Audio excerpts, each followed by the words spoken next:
Olá, seja bem-vindo a mais um Café com Ferricast. E hoje vamos falar sobre política, um assunto muito importante que tem dado o que falar, né? Tem muita repercussão nesse momento que nós estamos vivendo no Brasil. Mas antes, uma pequena palavra dos nossos patrocinadores, Sérgio K, referência em moda masculina. Dá para você aproveitar a Black Friday da Sérgio K com o cupom FERRI15 e conseguir descontos de até 55%. E claro também, nós que gostamos de um bom churrasco, temos que falar da Minerva, principalmente da Estância 92, que é a marca da Minerva que faz os melhores cortes, traz os melhores cortes para a gente fazer um bom churrasco. Bom, além da Sérgio K e da Minerva, temos que falar da Sencom. A Sencom é a primeira calculadora de IR do Brasil e o investidor consegue fazer a apuração do IR em apenas 3 passos com a Sencom, com muita facilidade e muita segurança. Nessa Black Friday, especificamente, todos os produtos da Sencom estão com até 45% de desconto. Marcel Van Hatten hoje aqui no Café com Ferro, uma lenda. Gaúcho, hein? Gaúcho. Está aqui, combativo, perseguido politicamente. Queria agradecer demais, Marcel. E falar. Depois eu vou fazer o pitch do Marcel. Do curso, mas eu queria primeiro me solidarizar com o Marcel pela perseguição política que ele está sofrendo, muito triste nos dias de hoje, e me colocar à disposição para levar cigarros na prisão caso ele seja preso. Então, e queria agradecer demais a presença do Marcel aqui, demorou para vir, mas tá aqui o homem. Eu queria começar o podcast perguntando qual é o maior problema do Brasil, Marcel Van Hatten, na tua opinião? Gente, que pergunta ampla. Mas primeiro agradecendo a Ferri e Arthur pela oportunidade de estar aqui, agradecer pela solidariedade, pelos cigarros, depois que eu me dei conta que o cigarro não é para quem realmente gosta de fumar, porque eu nunca fumei, mas é para servir de moeda de troca dentro do presídio, para algumas coisas que você pode eventualmente precisar lá dentro. Estou aceitando a oferta dos cigarros que estão me oferecendo. Mas brincadeiras à parte, é um absurdo mesmo que a gente esteja vivendo esse momento no Brasil, em que há tantos perseguidos políticos, eu sou agora mais um deles, e no meu caso, um perseguido que utilizou a tribuna da Câmara para fazer uma denúncia muito séria contra o policial federal. A denúncia deveria ser investigada e, no fim, a Polícia Federal entra com a representação contra mim para que eu seja investigado por um crime contra a honra, né? E, pelo menos assim eles estão interpretando, e o ministro Flávio Dino decidiu dar prosseguimento. Então, agora estou eu aí me defendendo, mas felizmente estou tendo apoio de muitos colegas parlamentares, inclusive da presidência da Câmara. Arthur Lira está bem revoltado com isso. A Procuradoria da Câmara já fez uma manifestação formal também. Primeiro, tratando do caso com a gravidade que ele tem. Em segundo lugar, dizendo que eu estou sendo perseguido político. Em terceiro lugar, dizendo que, na opinião da Procuradoria, esse processo tem que ser extinto. E qual é o maior problema no Brasil hoje? Há tantos, mas já que a gente está tratando dessa questão de perseguição, um dos maiores problemas justamente é a falta de Estado de Direito funcionando no país. É algo que já há muitos anos a gente sabe, é um problema, séculos no Brasil, né? Estado de Direito significa que o que vale mais é a vontade expressa nas leis e não a vontade dos homens. Mas hoje nós estamos vendo mais do que nunca no período recente da história brasileira que o que vale é a vontade dos homens e às vezes de um homem e não aquilo que diz a lei e a Constituição. Marcel, eu tenho uma pergunta, né, para fazer, dando continuidade a isso, mas antes temos que te apresentar para os nossos convidados, né? Então, Marcel Van Hatten, jornalista e político brasileiro filiado ao Partido Novo. Atualmente exerce o seu 2º mandato como deputado federal pelo Rio Grande do Sul e é graduado em Relações Internacionais pela Universidade Federal do Rio Grande do Sul, mestre em Ciência Política na Universidade de Leiden, mestre em Jornalismo, Mídia e Globalização. Marcel, a pergunta que eu tenho para fazer, na verdade, vai desse sentido da perseguição política. A imunidade parlamentar é uma das suas bandeiras no Congresso, né? Como é que foi essa história de como que isso se tornou aí uma defesa sua? Bom, de fato, a imunidade parlamentar ela não é só uma conquista brasileira, é uma conquista da democracia em termos mundiais, né? A primeira vez que surge a imunidade parlamentar no ordenamento jurídico de um país foi em 1689, com o Bill of Rights, na Inglaterra. Aquele foi um momento em que o povo disse, né, o monarca tem certos limites e esses limites precisam ser respeitados na atuação dele, o parlamento tem outros limites e uma das coisas que precisa garantir o funcionamento no parlamento, até para que ele não seja perseguido pelo outro poder, ou seja, pelo próprio monarca, é a imunidade diante dos pares, né, na hora de falar. Então, quer dizer, na Inglaterra, né, deputados e senadores, ou lords, como são conhecidos, tem desde aquela época inviolabilidade por cada uma de suas opiniões, suas palavras, seus votos. Então, você não pode ser contestado por conta disso, né? Não pode ser processado, senão você teria medo, o parlamentar teria medo de se manifestar se tivesse que temer também um processo e acabaria não falando aquilo que pensa. E, obviamente, nem sempre aquilo que a gente pensa é certo. Aliás, a gente comete erros, todos nós cometemos, e aquilo que eu disse na tribuna da Câmara poderia, eventualmente, não ser verdadeiro, apesar de eu estar convicto daquilo que eu disse.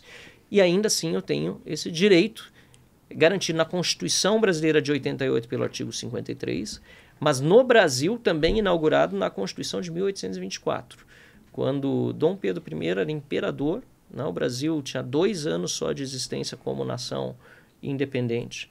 Ele outorga uma Constituição, significando que ela não foi debatida e votada pelo parlamento. Outorgar significa, né, ele deu uma Constituição para o Brasil, e apesar de ser uma outorga, ou seja, algo que ele decide, digamos, inclusive como, poderíamos dizer, como ditador, né, como o único detentor do poder, ou com o maior poder naquela época no Império Brasileiro, ele outorga uma Constituição que também estabelece que tanto deputados como senadores são invioláveis por suas opiniões, palavras e votos. E aí, a partir do momento em que eu sou processado por uma fala na tribuna, obviamente eu acabo me obrigando a defender esse instituto muito mais do que eu já defendia antes, né? Entrou na ordem do dia. E aí eu não sei se quer saber todo o enredo, né, o que aconteceu, porque leva um tempinho para explicar, mas acho importante, que foi a minha denúncia em relação a um policial federal, que, para resumir bem a história, mas os detalhes são interessantes e acho importante que todo mundo saiba, mas para resumir bem a história, eu disse na tribuna que um policial federal estava utilizando-se de informações falsas, a saber de que Felipe Martins teria entrado nos Estados Unidos em dezembro de 2022 com Jair Bolsonaro. Não é verdade, os advogados do Felipe Martins já tinham provado que não era verdade, e ainda assim esse policial federal, Fábio Schor, utilizou informações falsas que foram fornecidas, inclusive, posteriormente ao pedido de soltura feito pelo procurador-geral, quando os advogados do Felipe Martins já tinham provado que ele não tinha saído do país. Ele utilizou informações falsas dadas pelo CBP de Orlando, nos Estados Unidos, ou seja, lá dentro alguém fraudou a entrada também de Felipe Martins para mantê-lo preso. Ele ficou preso durante 6 meses, de fevereiro de 2024 até agosto de 2024, tá? Felipe Martins, sob a alegação de que se não permanecesse na cadeia, ele poderia eventualmente fugir do país, porque ele já tinha saído com o Bolsonaro, essa era a alegação em dezembro de 2022, e naquela época ele também já tinha encontrado uma forma de burlar a sua saída do país. Agora que ficou muito claro que as informações eram falsas, que alguém lá nos Estados Unidos falou, inclusive a informação de que ele entrou no país já não está mais no sistema americano, está muito claro que ele não ingressou no país naquela época com o Bolsonaro. Agora, segundo o que está veiculando a imprensa, nesse último relatório da Polícia Federal, a polícia agora está alegando que Felipe Martins, pelo contrário, ele forjou a fraude da saída dele, para vocês terem ideia da loucura que nós estamos vivendo. Ou seja, ele forjou a fraude da saída dele para escapar da polícia, mas dentro do Brasil ele viajou, então, sem preocupação nenhuma, comprou passagens aqui dentro. Então, é uma história que realmente não tem explicação, e por isso que eu fiz essa denúncia sobre esse trabalho desse policial federal. E não sei se por coincidência ele agora está de licença médica e dizem que será removido para o exterior, né? Então a gente está trabalhando fortemente nessa denúncia, isso não me fez parar. Acho pelo contrário, no fundo, eu acho que foi um tiro no pé, porque quando me processam por algo tão absurdo que é o uso da tribuna, né, para ofender alguém, algo que não existe no ordenamento jurídico, muito menos na Constituição brasileira.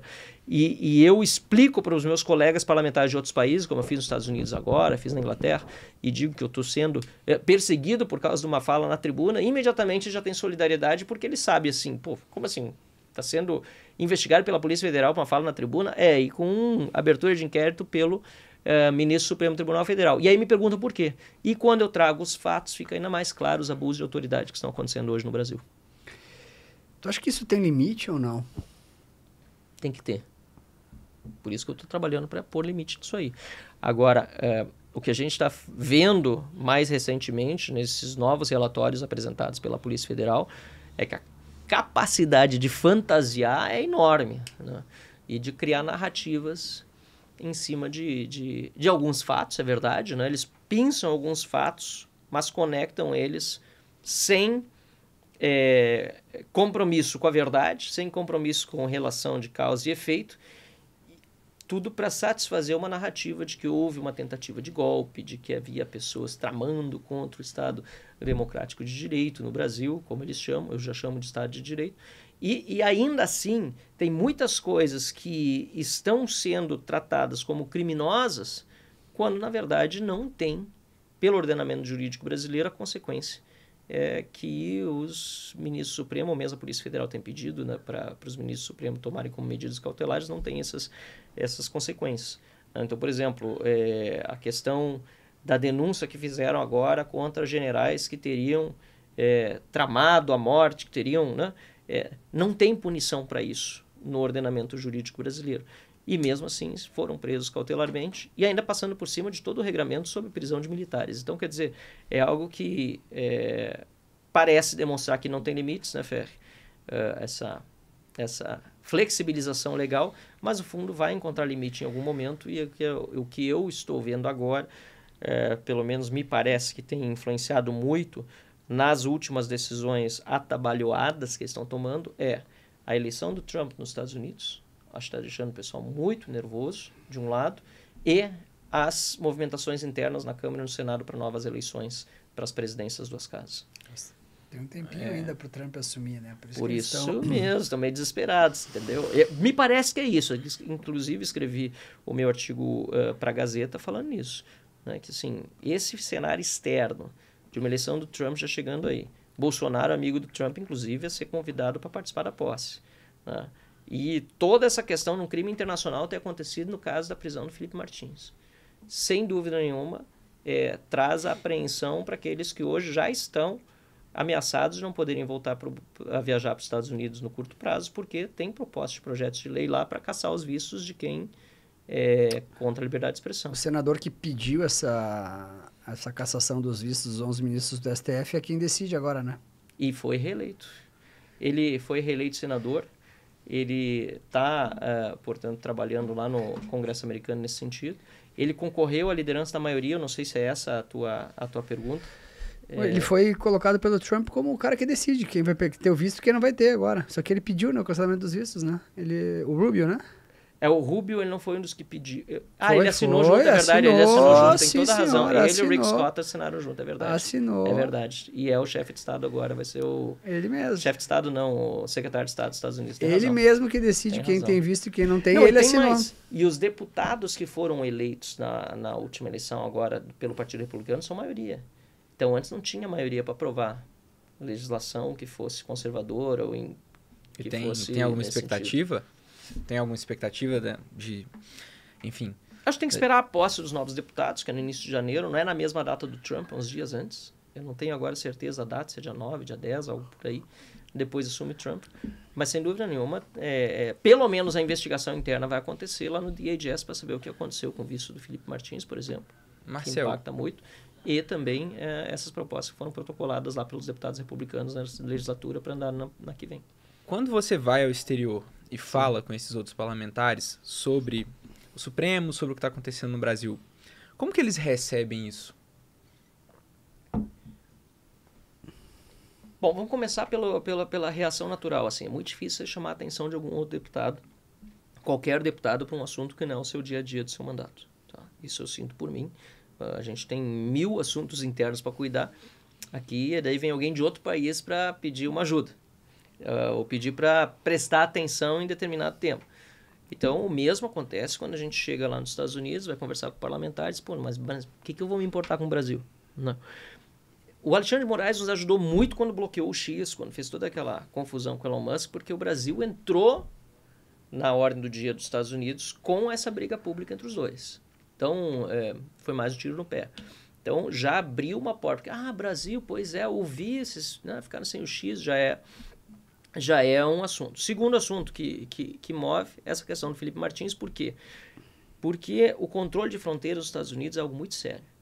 Já sofreram atentados terroristas, eles estão tratando desse tema da imigração em todas as eleições. Essa última, o Trump ganhou mais uma vez, batendo nessa tecla sobre a imigração ilegal. Então, você imagina, você chega lá com o parlamentar brasileiro... Imigração e inflação. Imigração e inflação, exatamente. A gente chega lá com o parlamentar brasileiro e você diz, nós estamos com um probleminha aqui, que nós temos um cara que é perseguido político no Brasil e ele só foi mantido preso porque alguém fraudou a entrada aqui nos Estados Unidos. E eles utilizaram essa fraude para mantê-lo preso. Imagina, o cara diz, mas como assim? Estão fraudando a entrada de brasileiro aqui nos Estados Unidos ainda para perseguir politicamente? Então, existe uma janela de oportunidade muito grande. E depois o fato realmente do Bolsonaro ser próximo do Trump, o Eduardo Bolsonaro próximo da família Trump, né? Todo essa proximidade aí tem ajudado bastante para que a gente seja ouvido lá nos Estados Unidos. Deixa eu te perguntar sobre o governo Bolsonaro. O que tu enxerga que foram os maiores erros do Bolsonaro? E eu vou pedir três maiores erros, na tua opinião, do governo Bolsonaro. E os 3 maiores acertos. Bom, acho que vamos, assim, para começar, teve muito mais acerto do que erro. Eu acho que isso é uma coisa que muita gente teima em não reconhecer, né? Principalmente pessoas que deixaram de votar no Bolsonaro ou votaram sem fazer campanha e deixaram o Lula vencer a eleição e acontecer esse desastre que a gente tem no país hoje. Então, acho que precisa começar por aí, reconhecer que teve muito mais acerto do que erro. Segundo lugar, que muita gente não conseguiu enxergar a floresta e olhou só para a árvore, né? Ou seja, olharam só para o Bolsonaro como figura, e aí tem gente que ama, tem gente que odeia, tem gente que é fã e tem gente mesmo na direita que não consegue nem assistir uma fala dele na TV e se cegou, muitas pessoas se cegaram e não puderam ver a floresta, que é o conjunto da obra, né? Que seria um dos acertos. Mas como você pediu os erros primeiro, vamos para os erros. Acho que um deles, que ficou muito claro, até porque o próprio Bolsonaro reconheceu na campanha eleitoral, foram exageros verbais que ele teve durante o período da presidência. Ele mesmo, segundo turno, pediu desculpa, acho que foi um vídeo muito importante. Imagino que ele tenha até pensado, eu poderia ter feito isso antes, porque a repercussão foi boa, em que ele pediu desculpas por ter eventualmente dito algumas coisas com as quais as pessoas se ofenderam, não gostaram e tal, principalmente na época da pandemia, né, que foi um período muito difícil para todos e que ele acabou se manifestando assim, de uma forma bastante, às vezes, né, imprópria para uma parte relevante do eleitorado, inclusive na direita. E aproveitando a questão da pandemia, acho que toda a questão das vacinas também acabou impactando bastante, né? Assim, eu sou completamente a favor do direito da pessoa, se não quiser tomar vacina, não tomar. Acho que é a liberdade individual. Inclusive toda aquela narrativa da esquerda, principalmente, não, daqueles que se dizem defensores da ciência, mas mentiam para a população em muitos aspectos, né, de que a vacina evitava o contágio, né? Isso a gente sabe que era uma grande mentira, né? Mas acho que a forma como Bolsonaro muitas vezes se manifestou sobre o tema das vacinas acabou fazendo com que muitas pessoas achassem que ele era exclusivamente contra, quando na verdade o próprio governo dele forneceu a vacina para população brasileira como um todo, porque foi um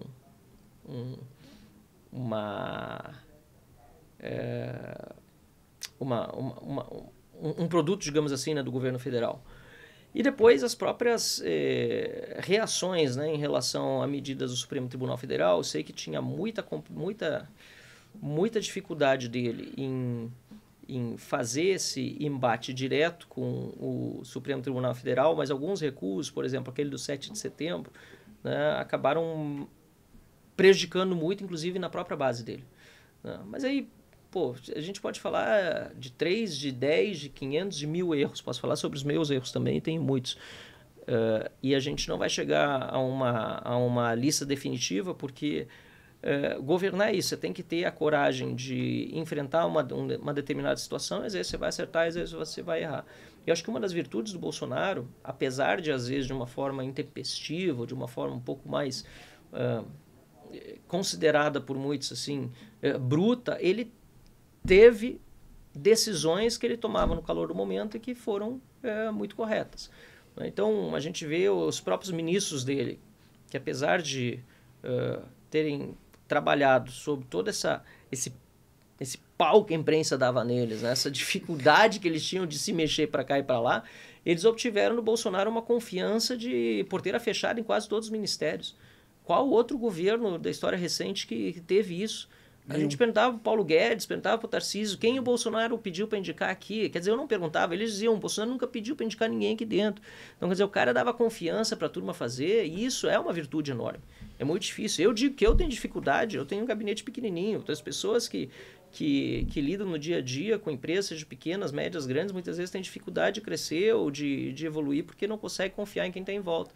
E ele foi lá e deu para pessoas muito boas, que também é importante, pessoas muito boas, essa condição de trabalharem sem que ele interferisse, né? Outra vantagem do governo dele, um acerto muito grande, foi ter conseguido recuperar as empresas estatais. Hoje as estatais brasileiras são de novo uma vergonha, né? O tamanho do rombo fiscal que a gente está vendo já é expressivo, e se você juntar a isso o rombo nas empresas estatais, é simplesmente vergonhoso. E por quê? Porque, lamentavelmente, se voltou aquele esquema de antigamente, da corrupção dentro das estatais, das indicações políticas, que a própria lei das estatais tentava corrigir, e com o apoio do próprio Supremo Tribunal Federal, o Lula desfez, né? O Ricardo Lewandowski deu aquela liminar, e hoje já é praticamente letra morta. Então, Bolsonaro teve uma grande virtude nesse sentido. E eu acho ruim até me limitar a 3, e talvez eu não estou falando as 3 mais importantes, mas uma que certamente também foi relevantíssima foi levantar uma direita que não tinha liderança antes, né? Pode questionar a liderança do Bolsonaro, pode não gostar, mas ele tem uma liderança na direita hoje que ninguém mais tem. Ele é o único líder político hoje no Brasil que estala os dedos e consegue botar dezenas de milhares, centenas de milhares de pessoas na Paulista para uma manifestação. Milhões de pessoas Brasil afora. Ele tem essa qualidade, e isso ele construiu antes de chegar no governo, mas principalmente durante o período do governo. E o bolsonarismo, ele continua como a principal força política da direita em 2026? Você acredita nisso? Eu não tenho a menor dúvida que ele é super relevante. Eu só não acho que a utilização do termo bolsonarismo seja a mais adequada, apesar da força e da liderança do Jair Bolsonaro. Eu digo por quê. E tem coisas contra as quais a gente não tem porquê e não tem como lutar. Mas, na minha interpretação, o termo mesmo bolsonarismo, ele é muitas vezes utilizado mais como uma forma da imprensa pejorativamente qualificar alguém, né, em virtude, obviamente, de rejeição que o Bolsonaro tem, assim por diante, assim como quando a esquerda chama alguém de extrema-direita, né? A esquerda ou a imprensa, enfim, chama alguém de extrema-direita. Porque qual é o intuito? O intuito, na verdade, muitas vezes é de, infelizmente, ou desqualificar ou reduzir a um nicho específico algo que é grande, que é o bolsonarismo, mas que é ainda maior, que é o bolsonarismo, mais os outros movimentos todos de direita, que muitas vezes não são tão relevantes e grandes, mas que são que precisam ser agregados. E eu acho que esse é um tema que a gente vai enfrentar até as eleições de 2026. O Bolsonaro e o próprio bolsonarismo vão ser fundamentais para isso. A gente não sabe se ele vai ser candidato. Se ele for o candidato, tenho dito em entrevistas, por onde eu passo, que ele é naturalmente aquele que teria a condição de ser também a liderança para aglutinar outros partidos em torno de si, inclusive o Novo.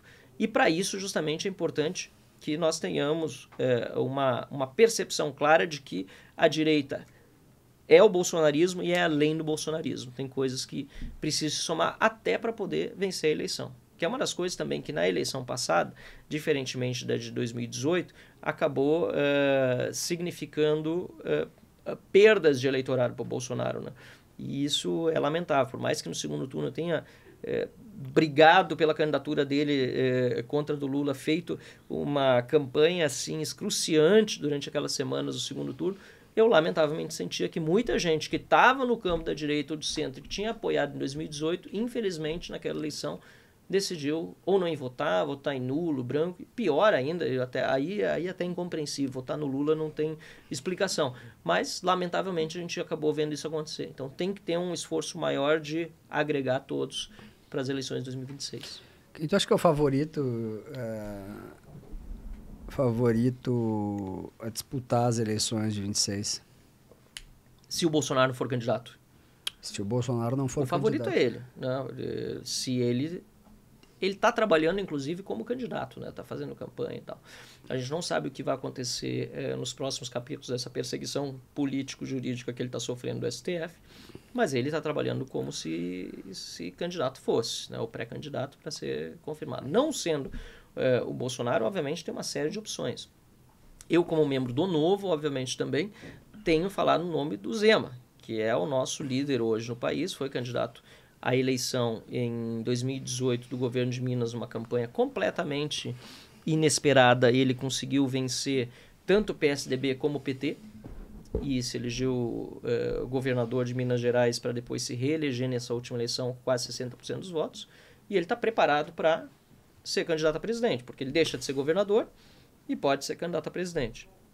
Tem, obviamente, aqui em São Paulo o Tarcísio, que pode ser candidato à reeleição ainda, então não sei qual que é o interesse dele de deixar de ser candidato à reeleição e dos apoiadores dele para ser candidato a presidente. Ele não tem dito que quer ser candidato a presidente, mas tem uma força muito grande. Tem outros candidatos que estão se colocando, que são de estados um pouco... Minas Gerais é o segundo maior, São Paulo é o maior. Tem estados que são menores, mas que tem governadores também que estão se colocando no tabuleiro, como o Ronaldo Caiado, como de Goiás, como o Ratinho Júnior do Paraná.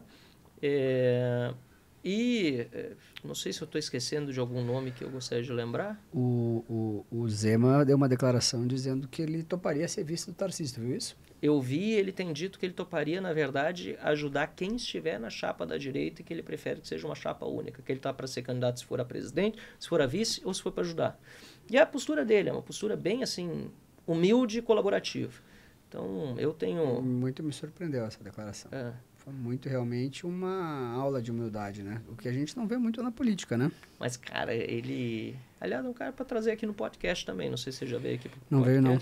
Um cara para trazer aqui, ele é um cara, realmente, eu me surpreendo cada vez que eu ouço ele, porque não transparece em nenhum momento, e não tem mesmo, que eu tenho o privilégio de conhecer ele pessoalmente, ambição de vaidade ou algo que vá além do servir mesmo, né?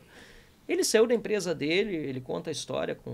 Eu não tenho, se eu não me engano, não tenho bem certeza, acho que foi 54 anos de idade, saiu da empresa, fez a sucessão, decidiu se filiar ao Novo, nem imaginava que ia ganhar a eleição, inclusive ele falava nos eventos, ele conta isso, a gente até acha graça e ri, ele contava nos primeiros eventos do Novo que ele não tinha chance. Não aparecia. Que ele estava ali só para ajudar nossos candidatos a deputado.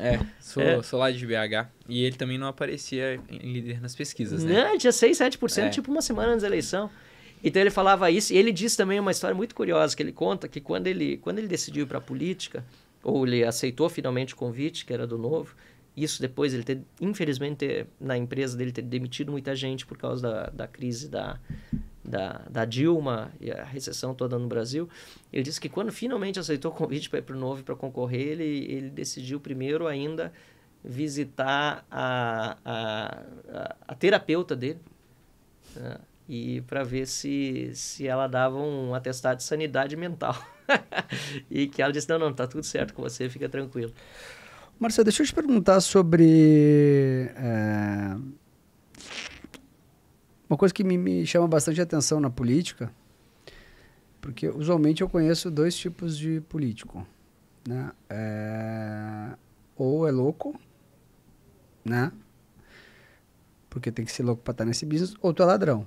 Porque é uma carreira que tu só se ferra, né? Porque ganha 20, 30 mil reais, tá? Não é um salário baixo vis-à-vis o que a gente vive no Brasil hoje, porque a população tem né, metade da população Não, sem dúvida. É um salário muito bom comparado com a população média, com a população, exato, não tem nem dúvida.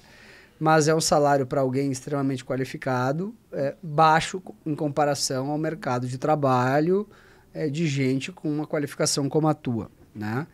E aí quando o cara vai para a política, para ter essa remuneração, bom, eu não preciso dizer assim, né? Que tu viaja todo o tempo, né? Para fazer várias coisas, tem que se vestir bem, né? Qualquer ida para Porto Alegre agora tá quase 4 mil reais a perna, né? Essa brincadeirinha, assim. Tu acha que a maioria dos políticos entra na política com outras intenções que não exerceu bem? Quantos por cento assim, porque quem é que o cara que é bem remunerado no setor privado, por que o cara vai querer ser político?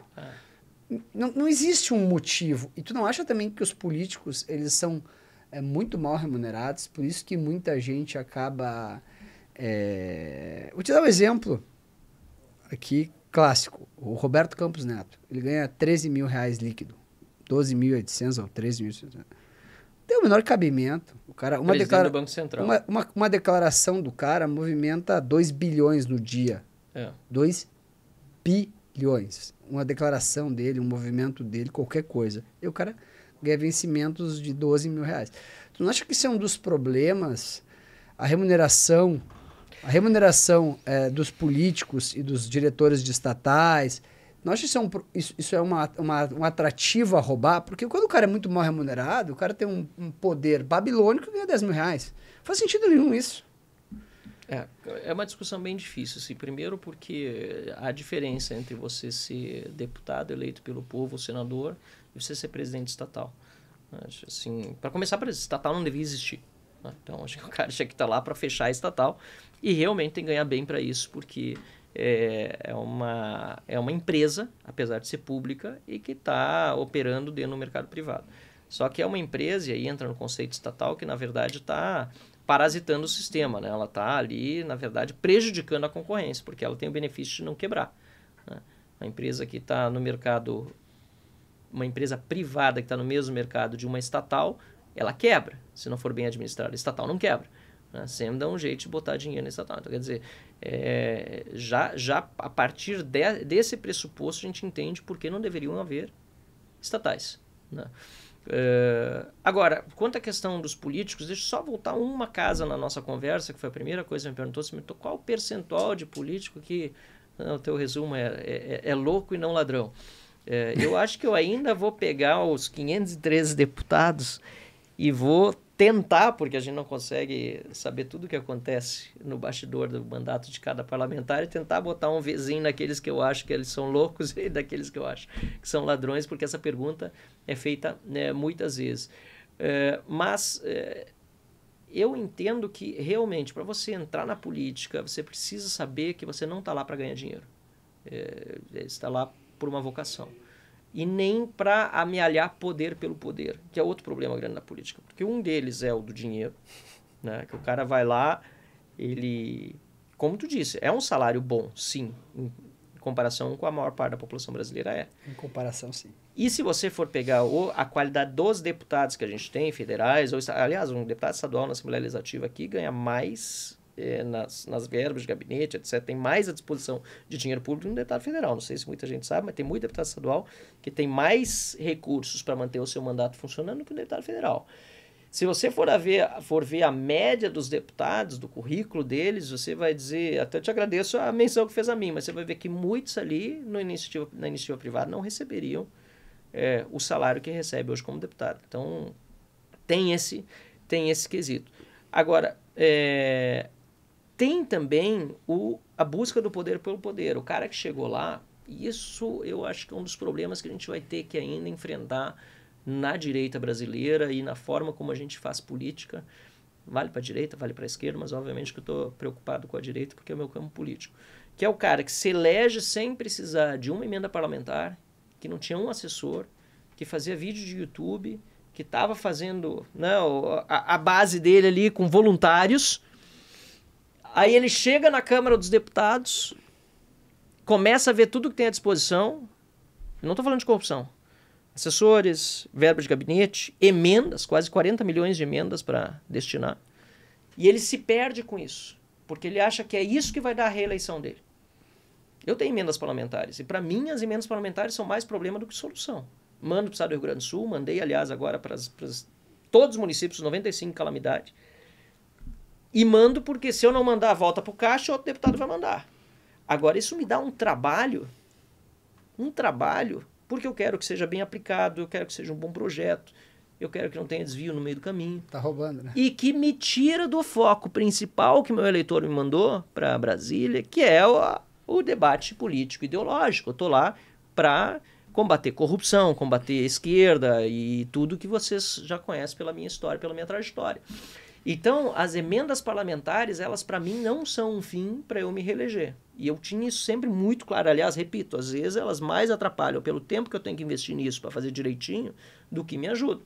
Porque às vezes o município, aconteceu na minha reeleição, município que eu fiz um monte de voto. Não consegui mandar nenhuma emenda durante os 4 anos de mandato. Porque eu não quis? Não. Porque os projetos que mandavam para mim dos municípios, daquele município, não fechavam com os critérios do gabinete. Não tinha a qualidade que a gente esperava.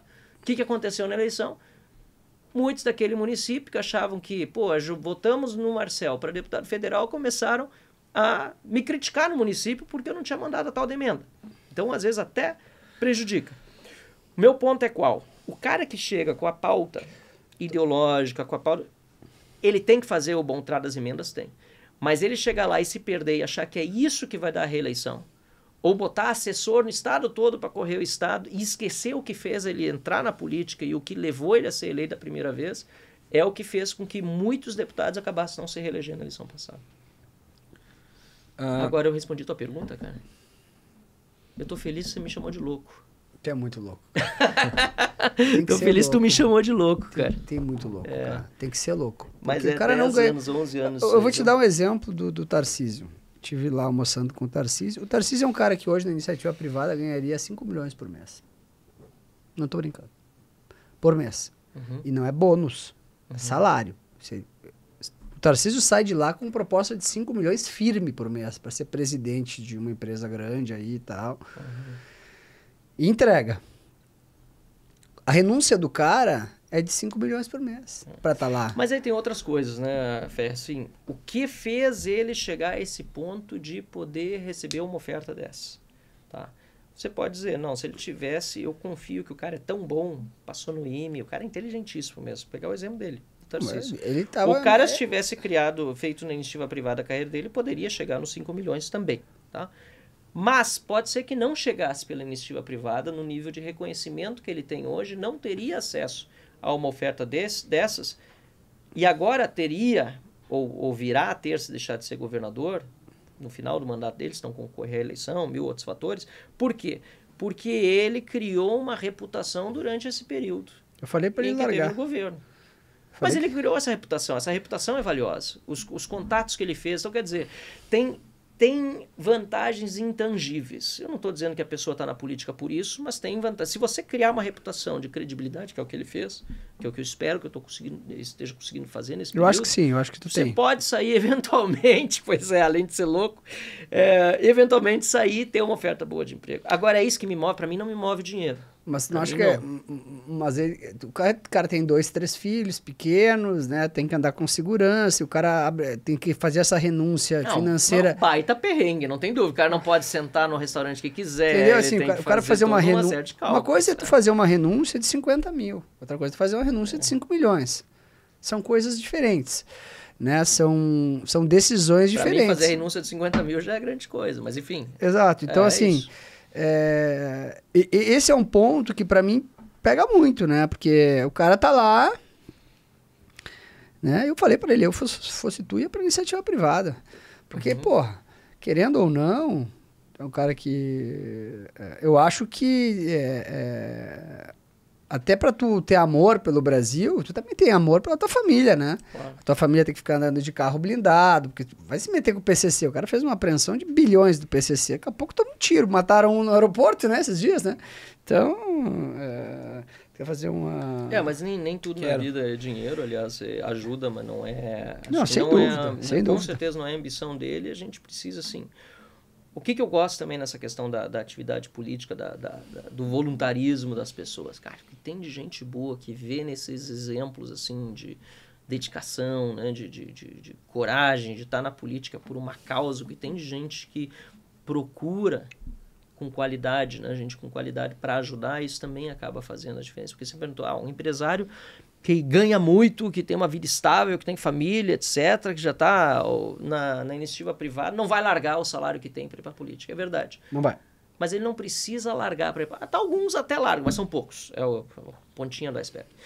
Agora, só do cara ajudar, só do cara às vezes abrir uma porta, dar uma ideia de estar junto, de demonstrar que está se importando, cara, isso vale demais. Esse apoio que eu tento fazer aqui.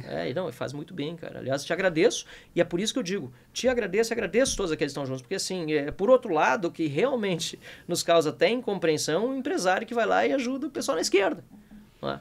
E às vezes, assim, quando é por interesse econômico, até é menos pior, porque você entende que o cara está lucrando com aquilo, é revoltante que o cara está lucrando com o Estado e com o político de esquerda. Mas quando é por ignorância, o cara tem condição de aprender, entendeu? Difícil ser por ignorância. 95% dos casos é interesse financeiro mesmo. Ignorância não dá. O dólar está 6, a curva de juros está 14,30. Não acho que seja só culpa do PT, eu acho que o seu Roberto Campos tem um pedaço dessa culpa aí pela postura dele que eu acho muito ruim, mas de qualquer forma a gente, né... Quadro fiscal nesse nível, né? E o empresário apoiar realmente é uma coisa... É que a visão de curto prazo... É que tem gente que tem a visão de curto prazo, vai pulando de galho em galho, vai lucrando sempre só no curto prazo, né? Não tem uma visão de longo prazo do que vai ter que acontecer com o negócio dele. E às vezes o negócio dele nem é um negócio que vai... Mas o cara tem que ser muito ninja, né? Tem. E tá cheio desses. Tá Cheio desses ninja de curto prazo, pula de galho em galho e tá sempre lucrando. Tem bastante. Sim. Controverso, mas deixa eu... Antes de mais nada, né, pessoal, se inscrevam no canal, compartilhem esse podcast com os amigos e se você não quer perder mais excelentes entrevistas que teremos nesse final de ano aí, ative o sininho, sigam o nosso perfil no Instagram, cafécomferri.cast, Café com Ferri, Arthur Horta Oficial e Marcel Van Hatten também.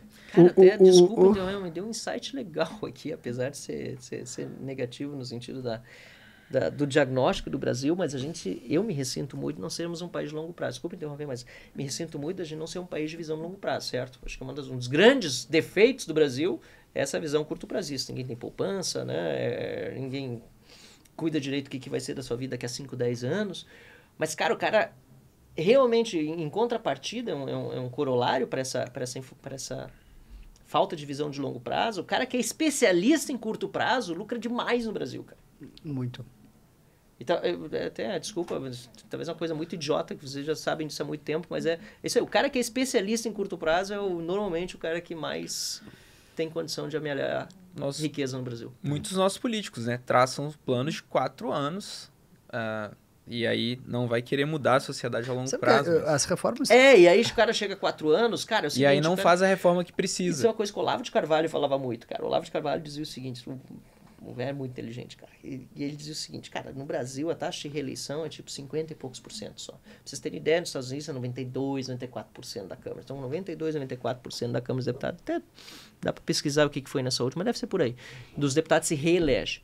No Brasil, cara, é 50, 60%. Então, o que o Olavo disse? Às vezes a chance da vida do cara é ser deputado durante 4 anos. Então, o cara tem que roubar rápido, ligeirinho durante aqueles 4 anos, que ele pode nunca mais voltar àquela chance que ele teve de ficar os 4 anos de deputado. Essas emendas aí, a galera tá metendo a mão. Por favor, cara. Eles querem... Se eu tô dizendo que as minhas individuais, eu nunca ganhei 1 centavo de emenda limite, de orçamento de relator, nem nada disso, que eu sou contra e nunca me procurar para oferecer. Só as minhas individuais são 40 milhões por ano. Tá? Se eu fosse um cara corrupto, cara, e encontrasse uma empresa lá, ou umas 2, 3, porque são diferentes áreas, uma na saúde, uma não sei o quê, só ali que atendesse os municípios e me desse 10% de volta, cara, era 4 milhões por ano no bolso de corrupção, entendeu? Só das impositivas. Por ano.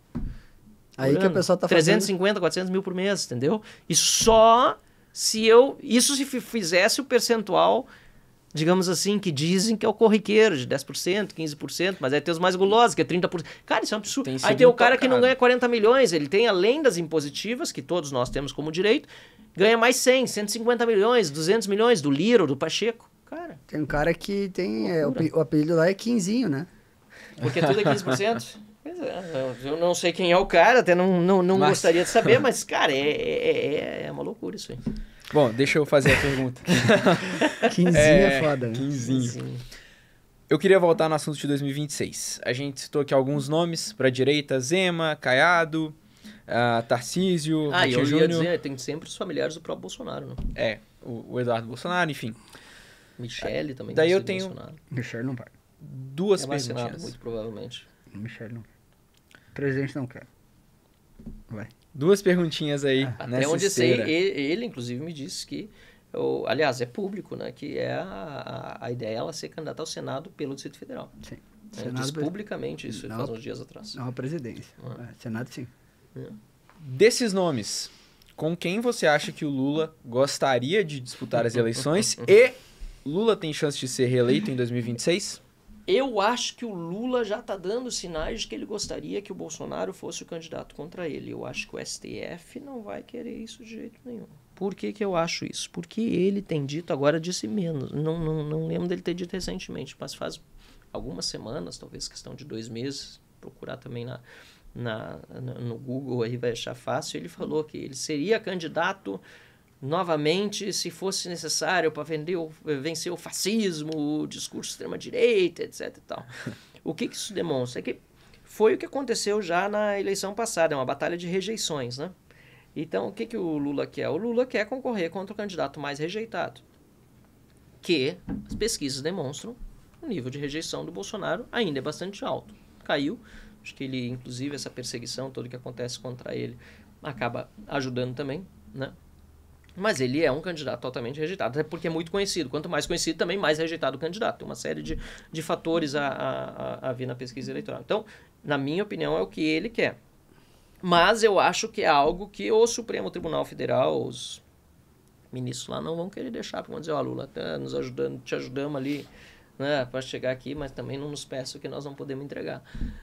Mas tem muita água para rolar por baixo dessa ponte até ano que vem. Até 2026. Até 2026. E quem tu acha que seria o candidato que ele não gostaria de enfrentar? O Lula. Quem tu acha que seria o candidato que o Lula não gostaria de enfrentar? Cara... Na direita. Sei. Acho que ele tem problemas tanto com o Zema como com o Tarcísio. Eu lembro que ele ficou na eleição passada, eu acho que o Zema, por isso, irrita muito os petistas. Na eleição passada, em Minas Gerais, o Zema reduziu bem a diferença entre o Bolsonaro e o Lula, tanto que chegou a quase empatar no segundo turno lá. Ele é um cara muito popular, e isso deixa o Lula muito nervoso, porque ele é popular no estado dele e ele tem força naquela parte do norte de Minas Gerais, que já é praticamente nordeste, a vizinha Bahia, né? E a gente e quando começou a aparecer Zema como nome, começaram a bater nele. Lembra uma fala que ele fez, que era o óbvio, tipo, se o Nordeste está se unido, nós, o Sudeste, temos que nos unir também, junto com o Sul. Não é assim, nós vamos nos unir contra o Nordeste. O PT já pegou tudo aquilo e foi para cima do discurso do Zema para dizer, isso é um absurdo, isso é um discurso xenófobo, antinordestino, que nunca esteve na fala do Zema. Então, quer dizer, ele se incomoda, sim. Acho que ele é um cara muito tranquilo, o Lula não sabe lidar muito com isso, com esse inesperado. E outro bom candidato, obviamente, também é o próprio Tarcísio, porque eu acho que eles saem um pouco, os dois, dessa questão que o Lula quer bater tanto forte, que é o cara que é do radicalismo, o cara que é do extremismo, o fascista, etc. Eu acho que os dois conseguem... com um discurso que é de direita, pró-empreendedorismo, contra esbanjamento, né, na política fiscal, vender a postura de chefia de Estado, de presidente da República, sem resvalar nessa polarização que o Lula tenta estimular o tempo todo. O Marcelo... Agora, não estou dizendo que são candidatos perfeitos, né? O antipetismo vai estar forte também. Então, quer dizer, tem que dar uma paulada fora no PT. A gente tem falando... Só pegando gancho nesse assunto aqui que eu vou aproveitar. Em Porto Alegre, o candidato mais votado foi não sei se tu conhece, o Nulo. O nulo... O nulo foi o mais votado. O nulo foi o mais votado para a prefeitura lá, entre Maria do Rosário e o Melo. Teve um outro candidato que foi o mais votado, o nulo. E na onda do nulo, a gente teve nas últimas eleições presidenciais, em segundo turno, o nulo... Foi nulo, abstenção e branco. Foi tudo junto, não só o nulo. O cara que foi votar não votou em nenhum dos dois. Sim, entendi. O nulo. Entendi. Entendeu? Entendi. Foi o mais votado em Porto Alegre, inacreditavelmente. Foi mesmo. Isso eu sabia. E o nulo é muito votado no Brasil também. Tu acha que uma chapa Tarcísio e Zema não conseguiria reverter parte dessa votação maciça no nulo? Tipo, o cara que... Claro, eu acho que ajuda sim. Eu acho que tem duas coisas. Uma chapa, sim, ajuda, né? Mas também ajuda o Bolsonaro a trabalhar melhor a par da rejeição dele. Eu acho que ele precisa... E já começou fazendo isso quando eu falei lá no segundo turno, aquela questão toda que aconteceu com ele de fazer um vídeo pedindo desculpas se por acaso alguém ofendia. Porque o que eu tô sentindo, assim, já tem um avanço aí, apesar de ser uma história um pouco, assim, chata, eu diria até de contar, porque gente próxima que chegou e eu nunca imaginei que um dia ia votar no Lula e disse, pô, não consegui, votei no Lula contra o Bolsonaro. É muito próximo, assim... Uma pessoa que eu não imaginei que ia votar no Lula na eleição, como vocês devem conhecer. Todo mundo conhece alguém que votou no Lula que você nunca imaginou que ia votar no Lula. Uma mulher, inclusive. Aí chegou e disse, faz 2 anos, disse, eu tô arrependido, não devia ter votado e tal, mas aí olha só o que aconteceu. Então, pois a gente tentou alertar e tal. 1 ano depois, encontrei essa mesma pessoa, e aí eu disse pra ela, Marcelo, no ano passado já te revelei que eu tinha votado no Lula, e hoje, cara, cada vez mais convencida do meu erro. Que absurdo esse governo. O Lula tá indo pior que o esperado? Bom, ela já não esperava, acho que grande coisa, mas ficou pior ainda. Aí eu disse pra ela o seguinte, pelo que eu tô percebendo aí, o Bolsonaro, de repente, vai ser candidato de novo. O Lula, inclusive, tá querendo ser candidato contra ele. Falei um pouco disso. Aí ela disse, Amadeu, eu vou votar em branco. Aí eu pensei, cara... por isso eu disse, já é uma evolução, porque saiu do voto no Lula pro voto em branco, digamos assim. Bolsonaro, se for o candidato, tem que trabalhar para esse voto aí virar um voto nele, entendeu? E eu acho que esse é o trabalho que precisa ser feito muito forte. E aí, como você disse, né, um outro candidato, uma outra candidatura, tem essa, que não do Bolsonaro, tem essa condição de atrair esses votos todos, que eventualmente foram nulos, brancos, ou até no Lula na eleição passada, mas que são votos ditos de direita ou que não são do PT, mas vão precisar do Bolsonaro também como cabo eleitoral, do bolsonarismo junto, e eu acho que essa é uma questão muito importante. Tem que ter a união realmente da direita para que se vença o PT na próxima eleição. Não dá para se enganar, e aí eu volto à tua pergunta de antes, né? Se o Lula ainda tem condição de se eleger. Hoje, assim, a popularidade dele é péssima, acho que o governo dele está... A inflação, né? Subindo, inclusive, nos alimentos, pessoa que tem pouca condição já está percebendo a condição financeira, o que está acontecendo. Uma série de outros efeitos cascata que vão ser revelados mais adiante por causa da questão econômica vão também afetar bastante, mas o PT sempre tem uma candidatura viável. Não dá para negar. Sempre tem os 25% a 30% dos votos. E isso, para mais, ainda mais com uma figura como Lula, apesar de não gozar da popularidade que teve no passado, ele ainda é um cara que tem um apoio relevante de pessoas que lembram da época, e aí botam nele a responsabilidade eventual, né? De, na minha época lá, o carro, minha filha foi para a universidade porque o PT vendeu esse troço todo para muita gente. Né? Sem falar no aparelhamento que eles têm, né? Universidades, cotas, essas coisas todas que eles estão trabalhando sempre para inflar. Aumento de funcionalismo público, né? Para inflar a base deles. São bons isso. São ótimos. Uma declaração recente da primeira-dama. Fuck you, Elon Musk. Qual a sua avaliação será que sobre ele vai falar isso? no microfone ou não? Na Câmara, na quebra de decoro. Na Câmara, eu acho que sim, porque palavrão não pode também, eles sempre mandam censurar. Você falou palavrão na tribuna, não pode. Mesmo em inglês? Acho que... Não tentei. Não tentei. Não vou tentar também, não é do meu feitio. Mas, cara, isso aí tem que até dar graças a Deus que ela fala, cara. Tem que falar mais, cara. Que o tanto que ela atrapalhou o G20 aqui, que era Na verdade, o G20 foi um desastre, né? Do ponto de vista de imagem internacional, aí a mesma imprensa amiga tendo que dizer que os chefes de Estado estão considerando mais desorganizados todos os eventos. Ainda tentaram criar uma comoção, uma solidariedade em torno do Lula por causa dessa suposta tentativa de assassinato que teria sido tramado por generais do exército e tal. Eu não duvidaria, aliás, sou capaz de apostar que fizeram aquela reunião no Alvorada uma semana antes para organizar essa operação contra-golpe, como ficou conhecida, na semana do G20, para tentar criar uma solidariedade em torno do Lula. Né? Um novo plano Cohen, estilo daquilo que aconteceu, e foi absolutamente assim, fajuto na época de Getúlio Vargas, em 1937.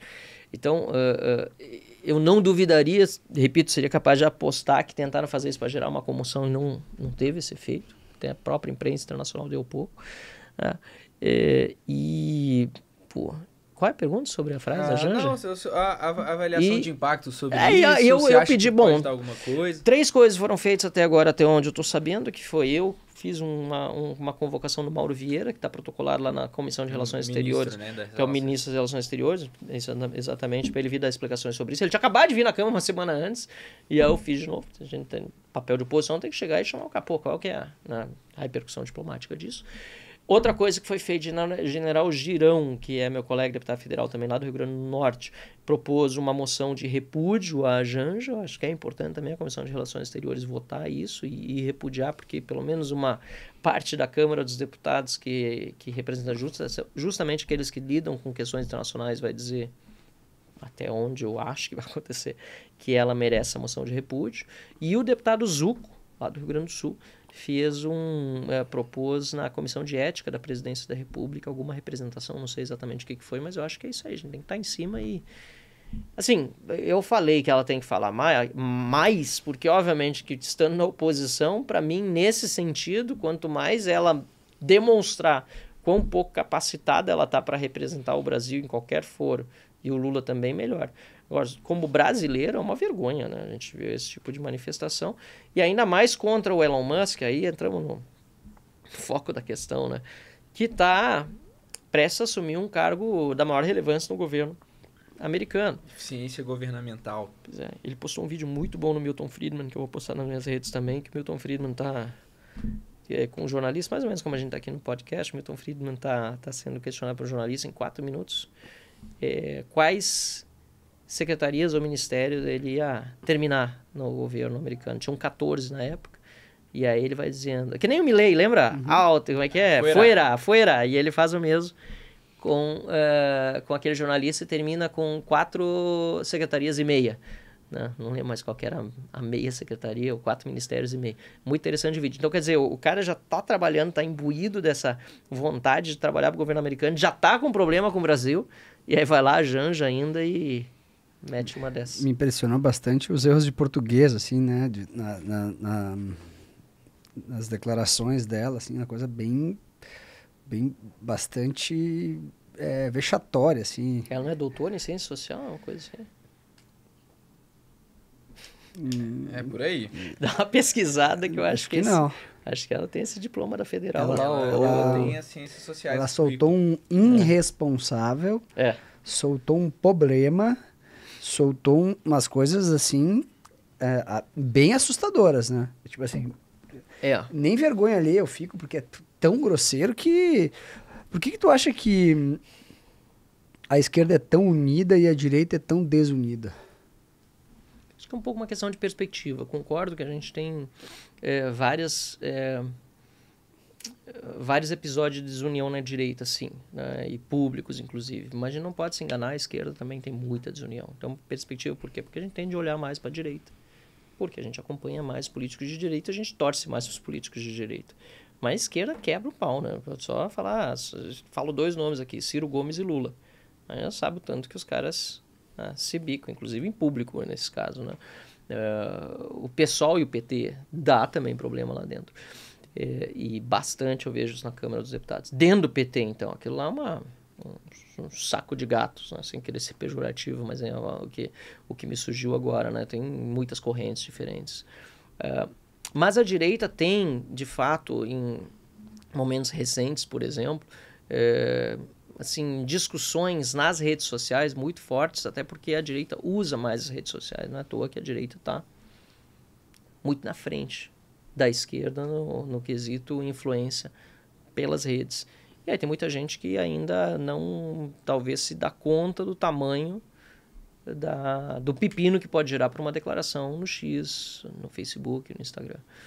Eu sou muito treta free nesse ponto, assim, eu raramente me manifesto nas redes, assim, de uma forma muito menos contra a gente na própria direita. Eu já tomei muito pau, muita gente já veio me criticar.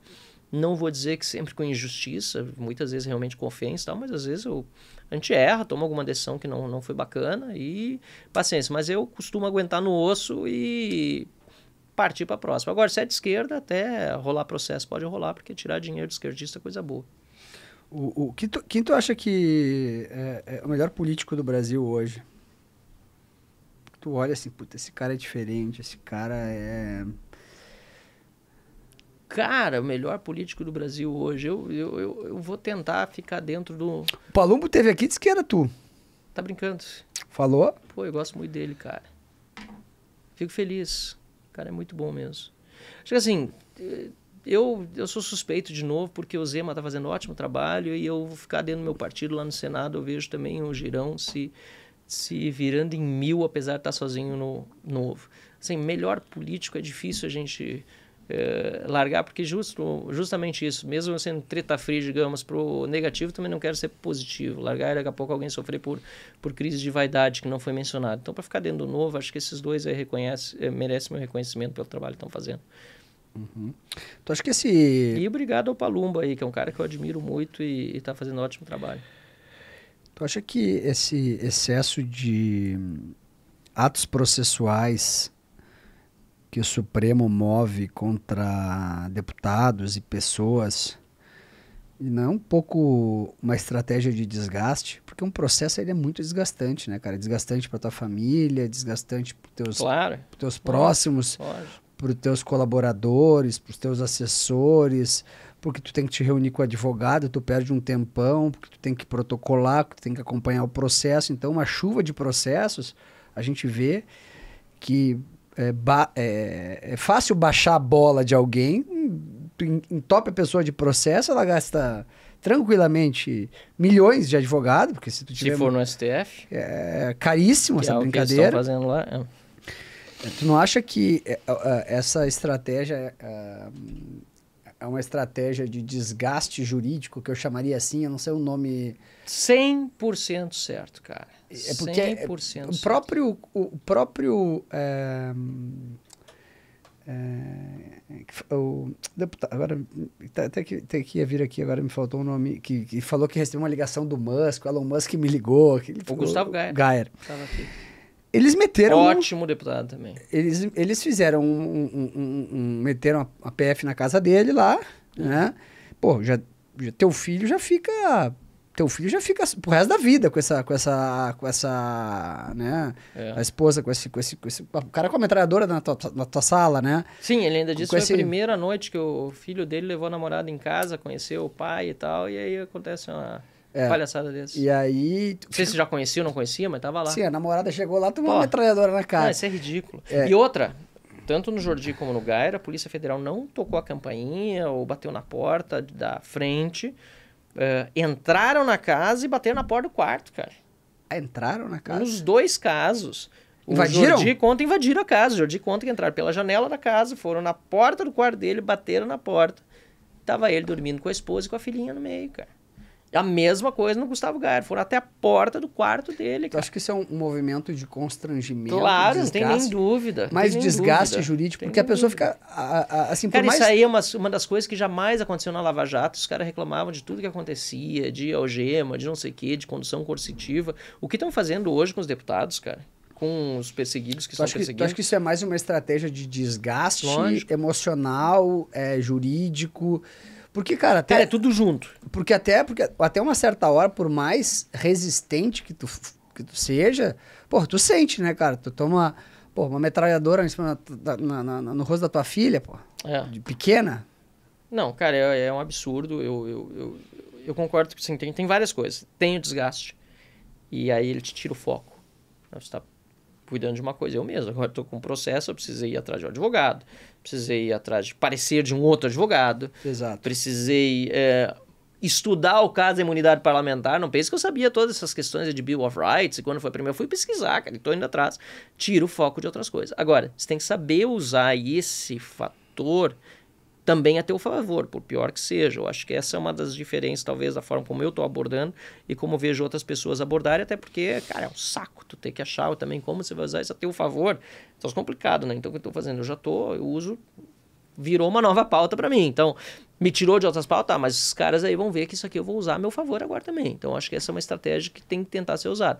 Apesar de ser difícil, né? Porque tem todo esse desgaste. Tem a vantagem de não ter uma esposa e uns filhos em casa, né? Porque eles vão mandar na tua casa também. Não. No meu caso, isso é coisa que eu ouço de alguns colegas meus, inclusive, né? Que é um dos, entre aspas, diferenciais. Né? Eu sou solteiro, não tenho esposa, não tenho filhos, então é uma diferença. Não tenho bens também, então não tem grandes coisas para os caras me ameaçarem. Né? Tem isso, mas tem mais coisa. Além do desgaste, aí que tá, patrimônio, os caras vão para cima, congelam, né? Os teus bens, podem te buscar o teu celular, depois pega e revela eventualmente a tua intimidade ou coisas que você discutiu com colegas políticos e criam uma narrativa em cima disso. Que é aquela coisa, me dê um nome que eu te dou o crime, né? Que é o que aconteceu na União Soviética, muito claramente. E tem um terceiro fator que é o seguinte, o cara com uma condenação hoje no Brasil, o Nicolas, por exemplo, outro puta deputado, baita deputado, o cara, ele tá nas Nações Unidas, falando do Lula, dizendo que o cara é ladrão, ele sofre uma represália agora, mesmo em missão oficial, que eu acho tão errado quanto o uso da tribuna. O uso da tribuna, a diferença é só que é dentro da Câmara. Mas ele estava no mandato parlamentar dele e pediram para... E estão processando ele. Não sei se é o Lula ou quem está processando ele por ter chamado Lula de ladrão. STF. Então, quer dizer, o STF. Pois é, aí o que aconteceu? Ofereceram uma conciliação para ele. Um acordo, que é para humilhar o cara, entendeu? Assim, vamos fazer um acordo então, você diz que tá arrependido de chamar o Lula de ladrão, paga umas cestas básicas, tá tudo resolvido. Cara, o Nicolas disse, não quero saber de acordo. Tá muito certo, cara, corajoso e é isso aí. Agora, o que pode acontecer com o Nicolas? Se ele for condenado pelo STF, ele é condenado criminalmente, porque a injúria, a difamação, não sei qual que é o que eles, ou se são as duas coisas, ela pode ser... ela é classificada, ela é um crime se for condenado, e ele vira inelegível, ele não pode concorrer durante 8 anos. Então tem várias consequências além do desgaste. Para o STF chegar nesse ponto, precisa do devido processo legal, certo? Muita coisa no Brasil tem acontecido sem o devido processo legal. Que coisa é essa hoje, né? Daí, a minha pergunta vai exatamente nesse sentido, né? Hoje, o que a gente tem de concreto, o que o direito tem feito de concreto para barrar esses avanços, para impedir que as coisas sejam feitas sem o devido processo legal no Brasil? Tá. Acho que a primeira coisa que a gente precisa fazer como direita é exigir a instalação do CPI do abuso de autoridade. Foi eu que propus, está lá desde novembro já protocolada. Tinha outros CPIs funcionando, então era tipo a 8ª ou 9ª da fila. Aí depois está agora como 3ª ou 4ª da fila, pode ser instalados até 5 ao mesmo tempo, então já estaria pronto para instalar, mas veio a eleição, daí a desculpa foi a eleição, aí passou a eleição, aí a desculpa agora é fim do ano, e está passando o tempo e a gente não começou o trabalho de investigação sobre todos os abusos de autoridade. Aí não é só no STF, não. Aí pega todo mundo, né? Funcionário público, agente, delegado de Polícia Federal, enfim, tem que ir atrás de quem abusou de autoridade durante esse período todo. Então, acho que essa é uma das coisas que a Câmara já está fazendo, porque nós protocolamos o pedido, mas que ainda está faltando a caneta do Lira. Né? Que é uma das coisas, inclusive, que eu estou cobrando ele ainda mais agora nesse final de ano para sair logo antes da próxima presidência da Câmara. Né? Também a Câmara dos Deputados, e aí é realmente uma inação, uma omissão, eu diria, pelo representante máximo, que é o presidente do Congresso Nacional, o Rodrigo Pacheco, ele é presidente das duas casas, tem que pressionar mais pelo impeachment de um ministro do Supremo Tribunal Federal. Por que o Pacheco é tão passivo? Cara, assim, a gente pergunta se é omissão ou cumplicidade. Para mim é cumplicidade. Tem cumplicidade ali no modus operandi. Né? E, obviamente, tem uma base de parlamentares ali, de senadores, que ou também são cúmplices ou têm processo do Supremo Tribunal Federal e não querem se indispor com ministros. Né?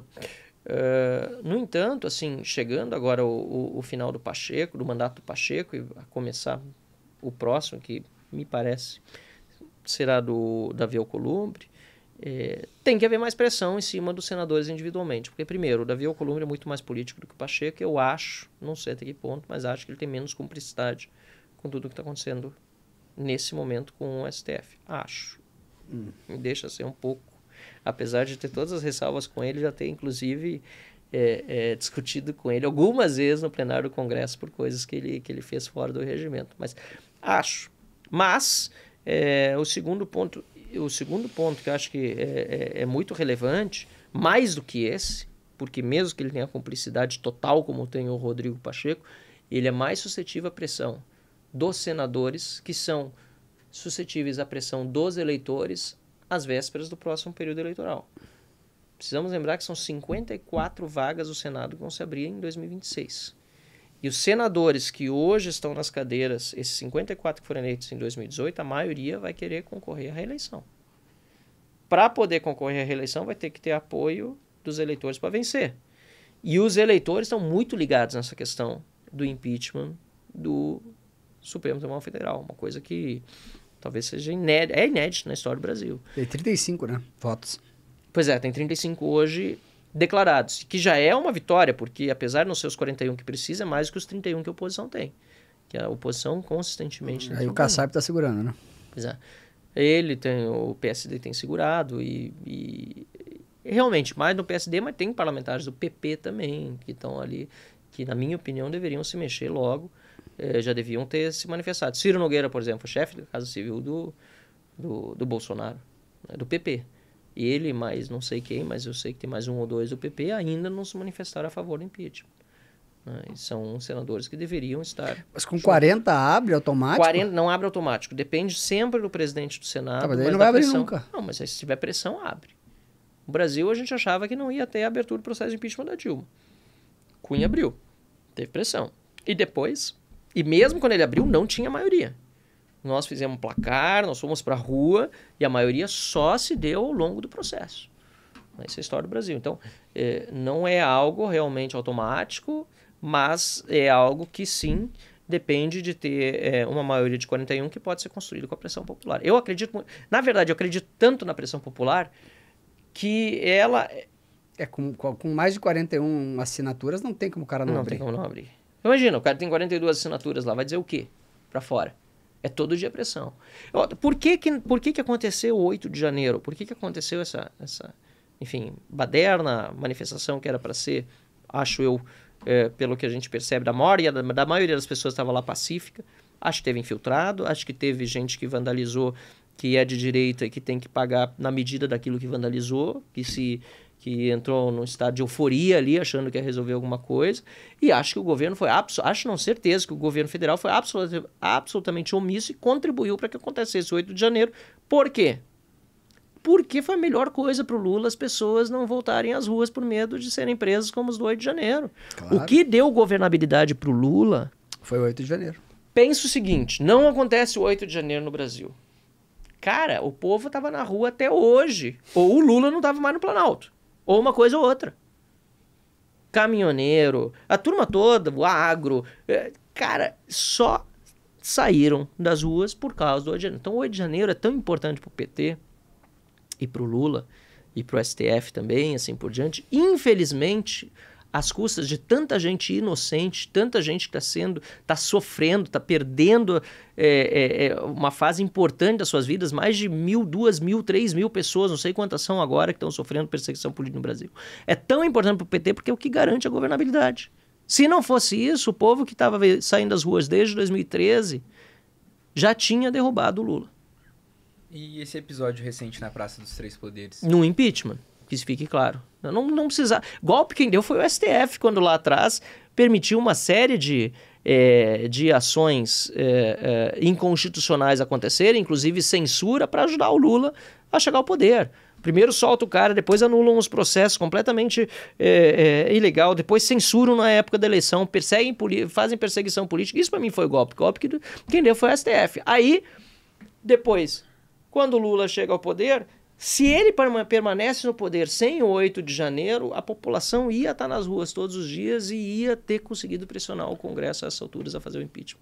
Ainda mais com o governo indo tão mal como está indo. Já que você mencionou isso, Marcel, né, a gente teve Lava Jato, depois impeachment, depois foi uma série de reformas que o Brasil fez, que melhoraram muito o ambiente institucional, por exemplo, a lei das estatais, né?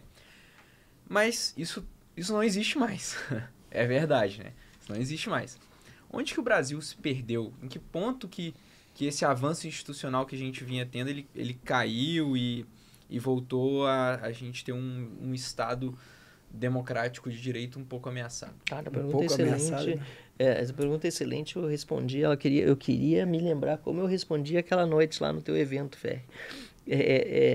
Mas eu tava me lembrando de 3 pontos. Eu lembro que eu falei em 3 pontos, não sei se vou lembrar todos eles, mas eu lembro que um deles foi que a gente acreditou, e foi bom, né, que a gente, enfim, teve aquele momento da Lava Jato, que tudo aconteceu, mas a gente acreditou que o Estado de Direito vai para ficar, né, que a gente ia ter uma justiça que funcionasse de uma forma duradoura, que os políticos iriam realmente para a cadeia e que não ia ter os corruptos, obviamente, né, os empresários corruptos, ou que iam pagar pelos seus crimes, independentemente se a cadeia, multa, o que fosse, sem precisar a gente ter medo de um retrocesso. E isso aí, infelizmente, com o tempo, a gente viu que, infelizmente, não era forte que chega esse Estado de Direito que a gente tinha no Brasil.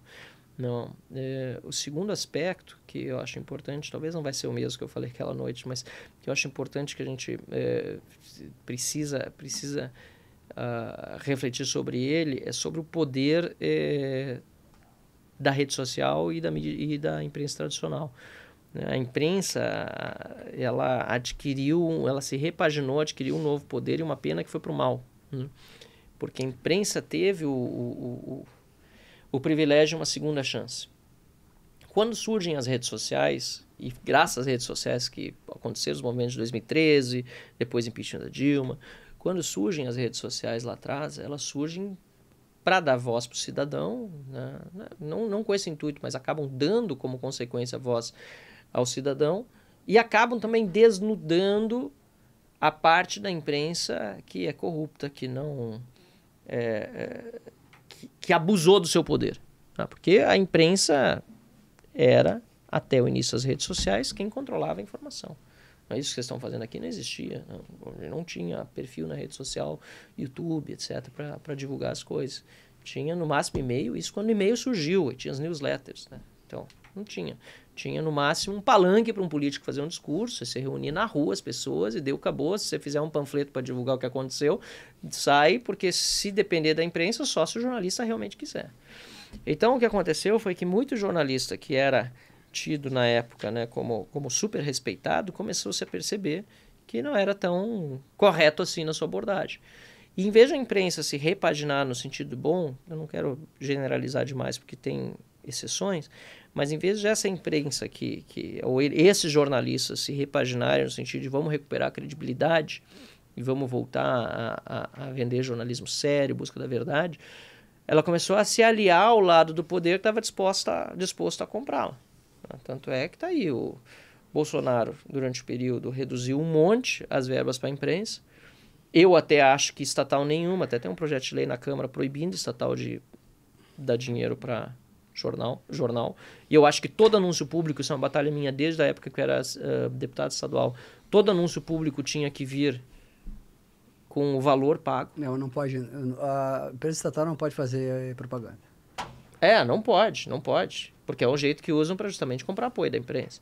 Então, eu já sempre fui a favor da transparência nos anúncios que podem ser feitos e contra os anúncios que eu entendo que não poderiam ser feitos. Mas o que aconteceu foi que a gente viu que a imprensa, por causa da perda de credibilidade, por causa da venda cada vez menor de anúncios, porque a concorrência com digital é enorme, né? O anúncio está todo indo para o Google, está indo para o Meta, e está saindo dos jornais, né? E por causa da perda de credibilidade de tiragens, principalmente nos jornais, assinaturas, etc. Acabou, né? Por conta disso aqui, né? Você tem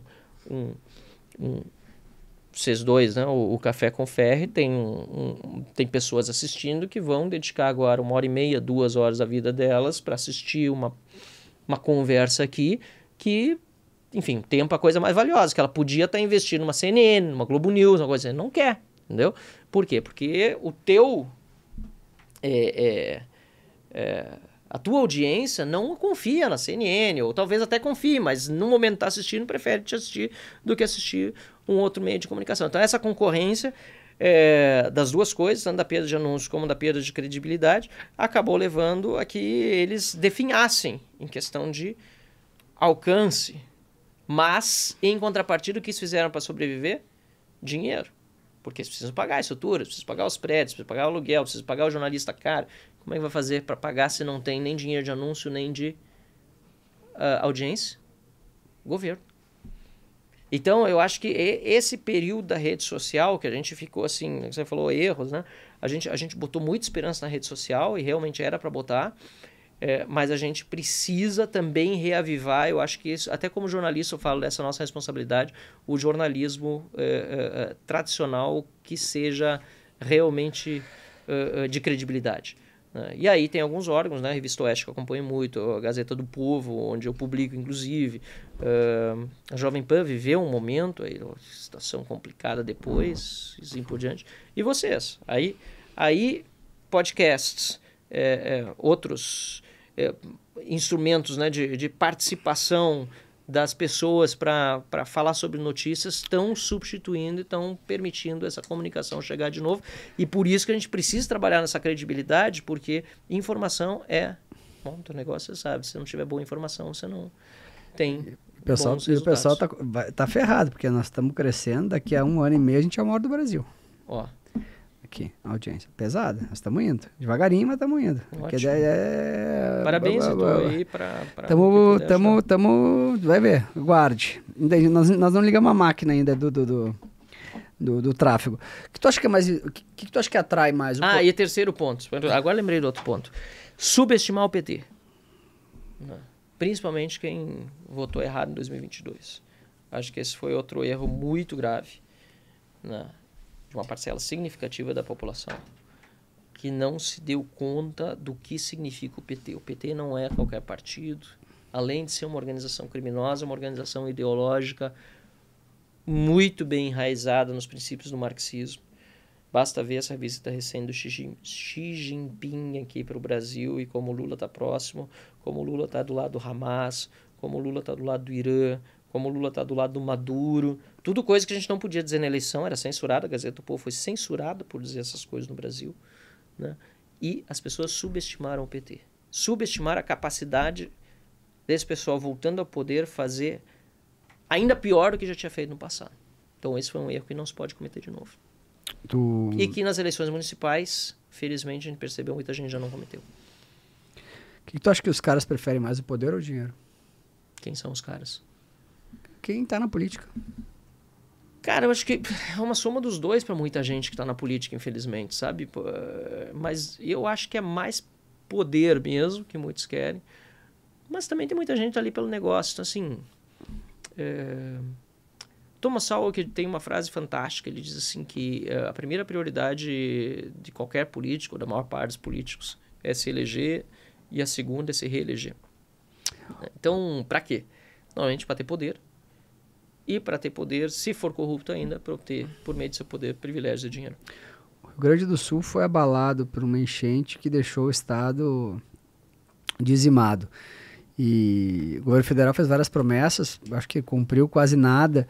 Eu queria que tu falasse um pouco sobre a tua opinião sobre a atuação do Leite à frente da tragédia que a gente teve no Rio Grande do Sul, porque o estado, a economia está dizimada, né? O estado só perde, as pessoas estão indo embora do Rio Grande do Sul, né? Cara, o governo Leite, eu vou resumir numa medida que ele tomou em pleno período que ainda estamos nos recuperando da calamidade, né? Acho que 2 meses atrás, para não passar para não ter que enfrentar uma trava no aumento do gasto público que ia fatalmente acontecer dali a alguns dias, ele moveu céus e terra para aprovar um aumento para o funcionalismo público a toque de caixa na Assembleia Legislativa. Para mim isso resume bem porque assim, não é uma questão de justiça se os funcionários públicos que ele deu aumento realmente precisavam ou não, é que a gente está no meio de uma calamidade. Isso não poderia ser jamais prioridade.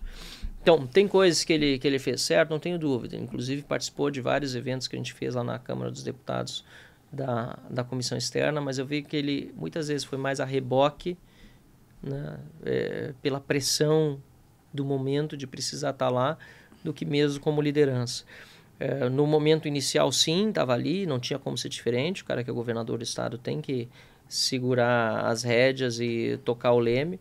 Mas talvez uma das maiores provas de que ele perdeu uma oportunidade, porque a crise, por mais lamentável, trágica que seja, ela traz oportunidades. Nesse caso, para ele, talvez uma oportunidade política. Ele, 2 meses depois do ocorrido, foi feita uma pesquisa nacional para presidenciáveis. E apesar de o Brasil todo estar abraçado no Rio Grande do Sul, o tanto de gente, quero agradecer inclusive a tua audiência, todo mundo que ajudou, que mandou doações, enfim, para o Rio Grande do Sul. Apesar de tudo isso, ele continuava naquele período ali, acho que final de junho, menos de 2 meses depois, pontuando com 3% em praticamente todos os cenários para a presidência da República. Então, uma pessoa que tivesse exercido uma liderança maior, tivesse ficado mais conhecido por ter puxado à frente no Estado, certamente teria um outro desempenho nas pesquisas, né? Mas, enfim, na minha opinião, acho que eu tenho divergências com ele, eu tenho algumas convergências também. O Novo lá, inclusive, com Felipe Camozato, que é o nosso deputado estadual, ele é independente na Assembleia, e ele sabe que onde precisar da nossa ajuda para aquilo que a gente pode realmente contribuir para o Estado, a gente vai estar do lado dos gaúchos. Eu queria perguntar sobre o momento Pablo Marçal em São Paulo aqui. O cara não tinha tempo de TV, foi não tinha fenômeno, partido, né? não tinha nada, fez uma política de audiência na internet, com cortes. Tu acha que esse vai ser um novo... Né? Inclusive eu vi que o Lula estava bem incomodado, que ele tinha poucos seguidores nas redes sociais. Né? Ele sabe que isso aí, na verdade, é o que está prejudicando muito o PT. O PT envelheceu e não tem nova liderança. E o Lula, mesmo sendo a liderança do PT hoje, não tem o alcance que muita gente que está chegando agora tem. Inclusive o Pablo Marçal. Né? Mas foi muito inteligente, assim, sem entrar no mérito da candidatura dele. Inclusive aqui o Novo tinha candidatura, né? A gente estava apoiando a Marina Helena e fiz campanha, a gente fez vários vídeos, collabs junto, que o Pablo Marçal inclusive reconhecia como a melhor candidata se ele não estivesse concorrendo, né? Ele disse que se ele não estivesse concorrendo teria votado nela em determinado momento da candidatura, mas ele foi muito inteligente, ele soube usar todos os estratagemas para, enfim, conseguir o apoio de um eleitorado que estava órfão aqui na cidade de São Paulo, que é esse eleitorado de direita, com a saída do Ricardo Salles, soube explorar muito bem isso, inclusive mencionando o próprio nome do Ricardo Salles, o eleitorado do Bolsonaro, uma parte realmente chateada com o fato de que o Ricardo Nunes era o candidato e o cara no Partido Centro, o MDB não tinha um bolsonarista raiz, apesar do Bolsonaro ter botado o vice do Ricardo Nunes. E o fato dele estar muito conectado com algo que faz muita diferença na periferia e que o próprio PT não sabe lidar com isso, que é a defesa do empreendedorismo, da burocracia menor, da formalização. Cara, o Brasil é um país que tem mais de 40 milhões de pessoas trabalhando na informalidade. Essas pessoas não são criminosas. Talvez uma parte é criminosa, aliás, tem criminosos na informalidade, tem criminosos na formalidade. Agora, a grande maioria é gente batalhadora, trabalhadora, é gente que está ali para crescer e não consegue por que se formalizar, é porque não quer? Não. É porque muitas vezes o Estado tem uma burocracia que o cara não consegue cumprir, ou daqui a pouco para cumprir vai ter que pagar uma propina que ele não vai querer fazer, porque o fiscal da prefeitura está lá enchendo o saco dele. Cara, nós temos um potencial enorme nesse eleitorado. E esse eleitorado é o eleitorado da direita e o eleitorado novo. A verdade é essa. É o eleitorado novo que defende a produção de riqueza nas mãos do indivíduo, defende a propriedade privada, defende a liberdade. Então, essa é uma das grandes mensagens que eu acho que a gente precisa levar para o Brasil, e o Marçal conseguiu fazer isso muito bem.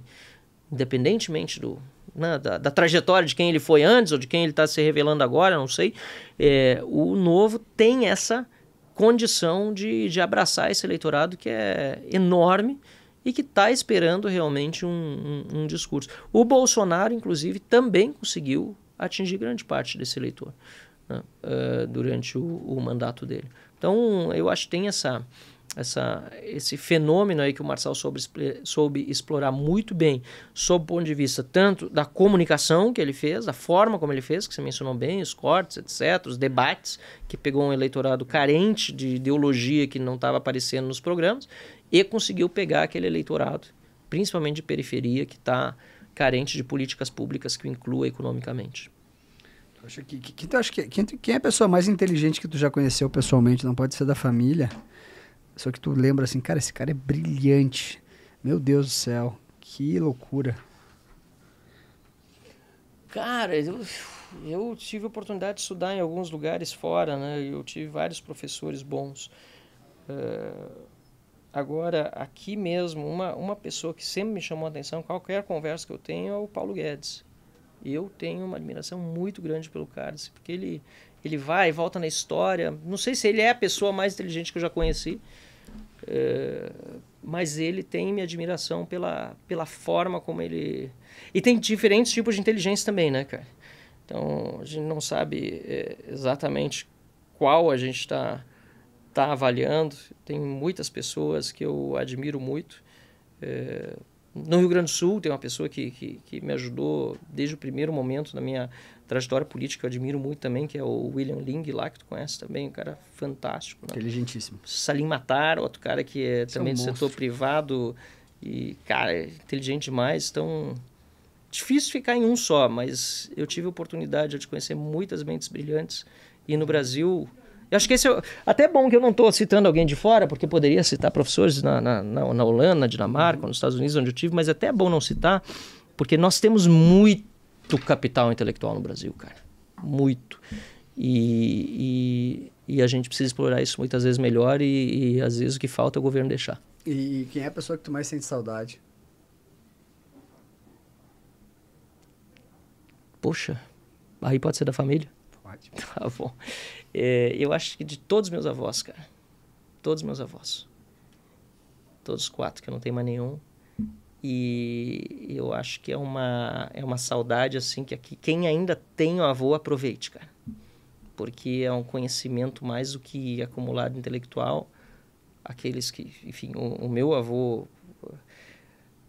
Tem um que eu nem poderia ter saudades porque eu não conheci, faleceu antes de eu nascer. Então, seria o meu avô e minha avó materna e minha avó paterna.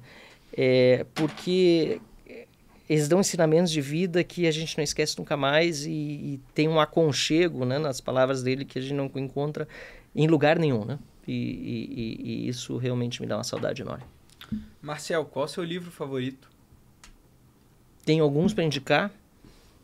Um dos que mais fez diferença na minha vida foi a Revolta de Atlas, de Ayn Rand.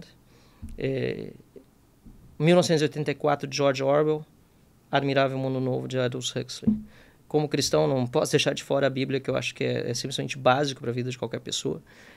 Mas em se tratando de livros não religiosos, eu diria que esses 3 aí fizeram grande diferença na minha vida. E outros livros que seriam básicos, acho que para todo cidadão que quer entender um pouco de economia e de política também, não entrando nessa seara mais ficcional, porque todos esses 3 aí são ficcionais e são até distopias, digamos assim. Tem também A Lei de Bastiat e As 6 Lições de Mises, além do Caminho de Servidão de Hayek, que são livros super básicos que eu recomendo que todo mundo está assistindo aqui, leia. Vamos falar que a gente... Tá batendo 1h40. Quero perguntar sobre 2026. 1h40 já. Quero perguntar sobre 2026. E 2026 tu tem o meu apoio aqui com... Se chamado nessas redes aí, a gente vai bater uns 50 milhões de views esse mês para o Senado do Rio Grande do Sul. Quem são os teus... Obrigado. Quem são os teus concorrentes em 2026 para o Senado no Rio Grande do Sul, pela direita e pela esquerda? Vamos lá, eu não sei ainda qual vai ser o cenário todo até ali, não está bem revelado, mas nesse momento, o que a gente tem na esquerda, ou o que a gente tem hoje no tabuleiro, Luiz Carlos Reins que é o senador atual, teve meu voto em 2018, está fazendo um ótimo mandato na defesa daquilo que eu entendo correto na direita, e o Paulo Paim, que foi eleito pela esquerda. Qual é a minha... São 2 vagas, né? São 2 vagas. Qual é a minha batalha diária aqui para convencer as pessoas, principalmente no campo político da direita? É que a gente não pode olhar dentro da direita para os outros como concorrentes.